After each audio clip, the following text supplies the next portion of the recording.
साथियों जोहार, जय मूल निवासी, जय यीशु मसीह की। सब सुने सत्य और मेहनत की।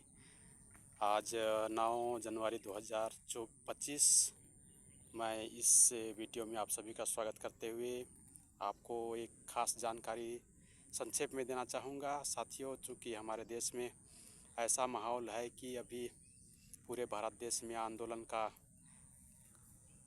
कार्य बहुत ज़ोर शोर से चल रहा है, जहां SC, ST, OBC और माइनॉरिटी के लोग अपना आंदोलन चला रहे हैं और देश में पूर्ण रूप से जो 85 से 90% के लोग हैं देश में, उनकी आज़ादी की लड़ाई कर रहे हैं। और उसको देखते हुए सरकार अपने रवैये को भी आगे बढ़ाते जा रही है। उसका विरोध प्रदर्शन करने को रोकने के लिए सरकार अपना हथकंडा अपना रही है कि हमारे देश में फिर से क्या हालात होगा, ये समझने की ज़रूरत है। क्या हमारे देश में फिर से लॉकडाउन हो सकता है? लॉकडाउन किस मामले में? चूँकि चीन से ही फिर कोरोना निकल चुका है, जिसको HMP वायरस कहा जा रहा है, लेकिन हमें इससे सावधान रहने की आवश्यकता है। यदि लॉकडाउन होगा तो फिर हमारे देश में वही हालात होने की संभावना है जैसे हमारे देश में 2019 से लेकर के 2021 तक का हालात हुआ था। लेकिन साथियों, उसके साथ में एक और भी जानकारी हमें रखना ज़रूरी है, चूँकि हमारे देश का प्रधानमंत्री घोषित कर दिया है कि हमारे देश में 500 रुपये की जो नई नोट है, करेंसी है, उसको फिर से बंद कर दिया जाने का घोषणा हो चुका है मोदी के द्वारा। और ये सही है नहीं है, लेकिन ये सोशल मीडिया में चल रहा है कि 500 की नोट फिर से बंद हो जाएगी।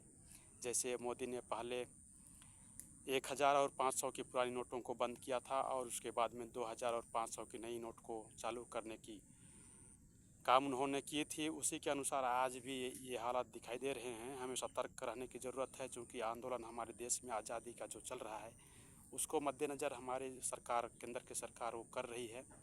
तो इसलिए हमारे देश में पता नहीं अब क्या होगा क्या नहीं होगा, सब कोई असमंजस में है। लेकिन हमें सतर्कता बरतने की आवश्यकता है। हम आंदोलन में आगे बढ़ते रहेंगे और हमारा ST, SC, OBC और माइनॉरिटी का समाज जो है वो अपना स्वतंत्रता, अपना आज़ादी, जहाँ की हमारे देश में पूर्ण रूप से कायम अभी तक नहीं हो पाया है, वो पूरा हो सके, संविधान बच सके और हमारे देश में संविधान के अनुसार हमारा जो आरक्षण है, हमारा जो हक अधिकार की बात है, वो पूर्ण रूप से लागू हो सके। इसकी मांग हमारे देश में ST, SC, OBC और माइनॉरिटी के लोग माननीय वामन मेश्राम के माध्यम से, उनके दिशा निर्देश से, उसकी अगुवाई में, उसकी अध्यक्षता में आगे बढ़ रहा है। उसको देखते हुए प्रधानमंत्री मोदी ने ये ऐलान किया होगा। और जो लॉकडाउन करने की स्थिति जो है, वायरस का जो प्रकोप हो रहा है, उसको भी मेन स्ट्रीम मीडिया बहुत ज़ोरों से प्रचारित कर रही है। और इसलिए हमें समझने की आवश्यकता है, इसे डरने की आवश्यकता नहीं है, लेकिन हम एकजुट होकर के इसका सच्चाई को जान सकें और इसका विरोध कर सकें। हम आप सभी से यही निवेदन करेंगे कि अभी जो घोषणा हुई है उसको आप सच्चाई से जानिए और उसका एक रूपता होकर के, अगर गलत है तो उसका विरोध करने के लिए, आंदोलन करने के लिए तैयार रहिए। और आप सभी से आशा